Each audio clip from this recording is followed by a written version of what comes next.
నమస్తే. బీఆర్కే భక్తి ఛానల్ కి స్వాగతం. నేను పద్మ. ఇక ఈ రోజు మనతో పాటు స్టూడియోలో ఉన్నారు ప్రముఖ ఆస్ట్రో న్యూమరాలజిస్ట్ శ్రీమతి జయప్రద గారు. వారిని అడిగి ఈ విశ్వావస నామ సంవత్సరంలో ఎవరెవరికి ఎలా ఉండబోతుంది, ఈ సంవత్సరంలో ఏం చేస్తే ఎలాంటి ఫలితాలు ఉండబోతున్నాయి అలాంటి విషయాలు తెలుసుకునే ప్రయత్నం చేద్దాం. నమస్తే అమ్మ. నమస్తే అమ్మా. శ్రీమాత్రే నమః. అమ్మ, ఈ విశ్వావస నామ సంవత్సరంలో అసలు అంటే ఏంటి, సంవత్సరంలో ఎలా ఉండబోతుంది? విశ్వవసు నామ సంవత్సరం అంటే ఒక నామం నాన్న. ఉమ్, మనకి యుగాలు యుగాది అంటే ఒక పాత కాలం నుంచి వచ్చే కొన్ని ఏళ్ల నుంచి వచ్చే కొన్ని యుగాల్ని యుగాది. ఒక్కొక్క యుగానికి ఒక పేరు ఉన్నట్టు ఒక యుగంలో అంటే ఒక 60 సంవత్సరాలు వెళ్తే ఒక యుగం. ఉమ్, ఈ 60 సంవత్సరాలకి ఒక్కొక్క పేరు పెట్టారు. ఉమ్, అలా ఒక్కొక్క నామంలో వచ్చే నామంలో ఇది 39వ నామం విశ్వవసు నామ సంవత్సరం. సో ఈ విశ్వవసు నామ సంవత్సరానికి అధిదేవత అధిపతి అంటే ఏంటంటే రవి భగవానుడు ఈ సంవత్సర పరిపాలన. ఉమ్, సో ఆయన పరిపాలనలో ఉంటుంది విశ్వవసు నామ సంవత్సరము. సో దీన్ని హిందూ నామం అని అంటాం. అంటే లక్ష్మీ అమ్మవారి నామం కిందలో వస్తుంది ఈ నామాన్ని. అంటే ఏంటి, ఈ సంవత్సరం అంతా మనకి అన్ని విధాలుగా కలిసి వస్తుంది అని అర్థం. అమ్మ, ఈ సంవత్సరం తులారాశి వారికి ఏ విధంగా ఉండబోతుంది? తులారాశిలో అసలు ఏ ఏ నక్షత్రాలు వస్తాయి? వీళ్ళ ఆదాయ వ్యయాలు ఏ విధంగా ఉంటాయి? ఈ సంవత్సరం ఎవరెవరికి బాగుంటుంది, ఎవరెవరికి బాగోదు, ఎలాంటి పరిహారాలు చేసుకుంటే మంచిది? సో తులారాశి వాళ్ళకి ఈ సంవత్సరం ఆదాయం 11, వ్యయం 5, రాజ్యపూజ్యం 2, అవమానం 2. ఈ 2 సమానంగా ఉన్నాయి వీళ్ళకి. సో వీళ్ళకి ఈ రాశి వాళ్ళకి గురువు 15 అంటే మే 15 నుంచి గురువు భాగ్యస్థానంలో రజతమూర్తిగాను, తర్వాత సంవత్సరం అంతా మంచి ఫలితాలు అందిస్తున్నాడు ఆయన. తర్వాత శనేశ్వరుడు షష్టమ స్థానం నందు సువర్ణమూర్తిగా అద్భుతమైన ఫలితాలు అందిస్తున్నాడు. రాహుకేతులు ఇద్దరు పంచమ ఏకాదశ స్థానంలో ఉంటూ లోహమూర్తులుగా సామాన్యమైన ఫలితాలు అందిస్తున్నారు. అంటే ఈ 4 గ్రహాలు వీళ్ళకి యోగిస్తున్నాయి ఈ సంవత్సరం. సో తులారాశి వాళ్ళకి అత్యంత అద్భుతమైన ఫలితాలు. వీళ్ళ జన్మలో ఇలాంటి జరగవేమో అనుకునేవి కానీ జరిగే అవకాశాలు కనిపిస్తున్నాయి. ఈ జన్మకి కదా, ఏ జన్మకి జరగదు నాకు ఇలాంటివి అని అనుకుంటారు కదా, అలాంటి వాళ్ళందరికీ కూడా మంచి అవకాశాలు జరిగే అవకాశాలు ఎక్కువగా కనిపిస్తున్నాయి. వీళ్ళకి ముఖ్యంగా ఏంటంటే మీడియా రంగంలో పనిచేసే వాళ్ళకి చాలా మంచి ఫలితాలు కనిపిస్తున్నాయి. రాజకీయ పరంగా మంచి ఫలితాలు.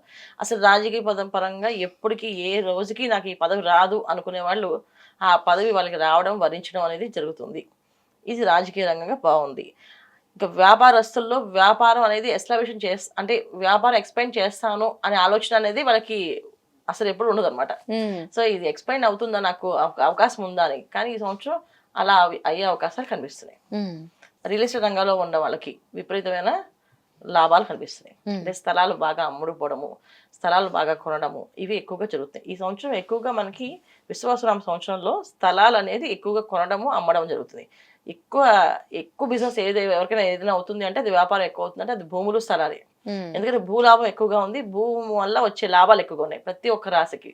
అందులో తులారాశికి మొట్టమొదటిగా ఎక్కువ అవకాశం ఉంది వీళ్ళకి. సో భూలాభం అనేది వీళ్ళకి బాగా ఉంది, అందుకని వీళ్ళకి లాభాలు బాగున్నాయి. ఇంకా వ్యాపారాల్లో చాలా రకాలైన వ్యాపారాలు చేసే వాళ్ళందరికీ కూడా అభివృద్ధి అనేది ఉంది. అన్ని రంగాల వాళ్ళకి చిన్న వ్యాపారం పెద్ద వ్యాపారం అనేది ఏ వ్యాపారంలో అయినా సరే అభివృద్ధి అనేది ముందుకే ఉంది కాబట్టి వెనక్కి వెళ్ళే అవకాశం లేదు. ముందుకు వెళ్ళి చక్కగా అన్ని కార్యక్రమాల్లో పాల్గొనే అవకాశాలు ఎక్కువగా ఉన్నాయి. ఇక ఉద్యోగస్తులకి ప్రమోషన్లు రావడము, మంచిగా గుర్తింపు రావడము, మంచి మంచి ప్లేసెస్కి వెళ్ళడము, వీళ్ళు ఇవన్నీ జరిగే అవకాశాలు ఉన్నాయి. అంటే నేను ఒక ప్లేస్కి వెళ్ళి ఉద్యోగం చేస్తే ఆ ప్లేస్లో ఉద్యోగం చేస్తే బాగుండేది అనుకుంటే ఆ ప్లేస్ పంపిస్తుంది. అది వాళ్ళు ఊహించనివి జరుగుతాయి ఈ సంవత్సరం. అలాంటి మంచి ఫలితాలు తులారాశి వాళ్ళకి కనిపిస్తున్నాయి. ఇక విద్యార్థుల విషయం వచ్చినప్పటికీ విద్యార్థులు మాత్రం కష్టపడి చదవాలి.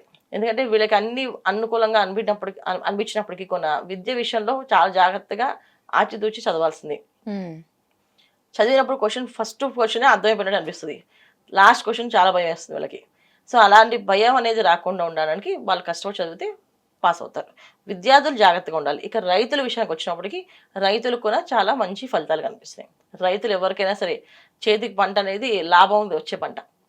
వాళ్ళు వేసే 10 రూపాయల పంట అయినా అది 100 వేలలో లాభం చేసే అవకాశం ఉంది. తర్వాత అంతర్జాతీయంగా పేరు వచ్చే అవకాశం ఉంటుంది ఈ రైతులకి. తులారాశి రైతులకు మాత్రం అంతర్జాతీయంగా పేరు వచ్చే అవకాశం ఉంది. అంటే వీళ్ళ పంట అలా వెళ్ళే అవకాశం ఉంది అనమాట. సో మంచి వీళ్ళందరికీ ఏంటంటే ఈ సంవత్సరం ఈ తులారాశిలో ఉన్న ప్రతి ఒక్కరికి అదృష్టమే ఉంది నాన్న. అయితే ఏంటంటే ఎంత అదృష్టం ఉన్నప్పటికీ కాస్తంత ఇబ్బంది పెట్టే అవకాశం ఉంటుంది. ఎక్కడ సుఖం ఉంటుందో అక్కడ కష్టంగా ఉంటుంది. సో వీళ్ళు చేయాల్సిన పని ఏంటంటే ఈ సంవత్సరం అంతా ధార్మికంగా ఏవైనా కార్యక్రమాలు చేస్తున్నారు. ధార్మిక కార్యక్రమాలు ఎక్కువగా పాల్గొంటుంటాము. పెట్టే అవకాశం ఉంది, నా దగ్గర బాగా డబ్బు ఉంది అంటే వీళ్ళు ఒక మంచిగా ఒక ధార్మిక అవకాశం అండి ఏంటంటే ఒక వివాహం చేయించడము, ఒక విద్యార్థికి చదివించడము, ఇలా విద్యాదానము, కన్యాదానము ఇలాంటివి చేస్తుండాలి. సువర్ణ దానం, వస్త్రదానం ఇలా చేయాలి. లేదు అన్న వాళ్ళు కనీస అన్నదానం చేయాలి. ఇవి కాకుండా మాకంత స్తోమత లేదండి అని అనుకుంటే గుళ్ళో చాలా మందికి సేవ చేస్తుంటాం. సో గుళ్ళో ప్రసాదాలు పంచడము కానీ, ప్రసాదాలు విస్తరణ చేయడం కానీ, గుళ్ళో పూజలు జరుగుతున్నాం ఆ పూజ కార్యక్రమాల్లో పాల్గొని ఆ గుడి మొత్తం డెకరేషన్ చేయించడం కానీ, లేదు ఆ విగ్రహానికి కావాల్సిన పూలు మాలలన్నీ తీసుకెళ్ళి ఇవ్వడం కానీ. సో ఏ దేవతామూర్తి ఉందో ఆ దేవతామూర్తికి మొత్తం అలంకరణకి సంబంధించిన పువ్వులు అవన్నీ తీసుకెళ్ళి ఇవ్వడం కానీ, ఇలా ఏదో ఒకటి ధార్మికమైన పనులు చేస్తుండాలి ఈ సంవత్సరం. ఇలా వీళ్ళు చేయగలిగితేనే వీళ్ళకి ఇంకొంచెం బాగా సక్సెస్ వస్తుంది. నాకే వస్తుంది, నాదే సొంతం నా అని కొంచెం లోభత్వం చూపించిన, స్వార్థంగా ఆలోచించిన ఈ సక్సెస్ అనేది రాదు. సో స్వార్థం లేకుండా ఈ సంవత్సరం వీళ్ళు పని చేయగలిగితే వీళ్ళకి అదృష్టం వరిస్తుంది.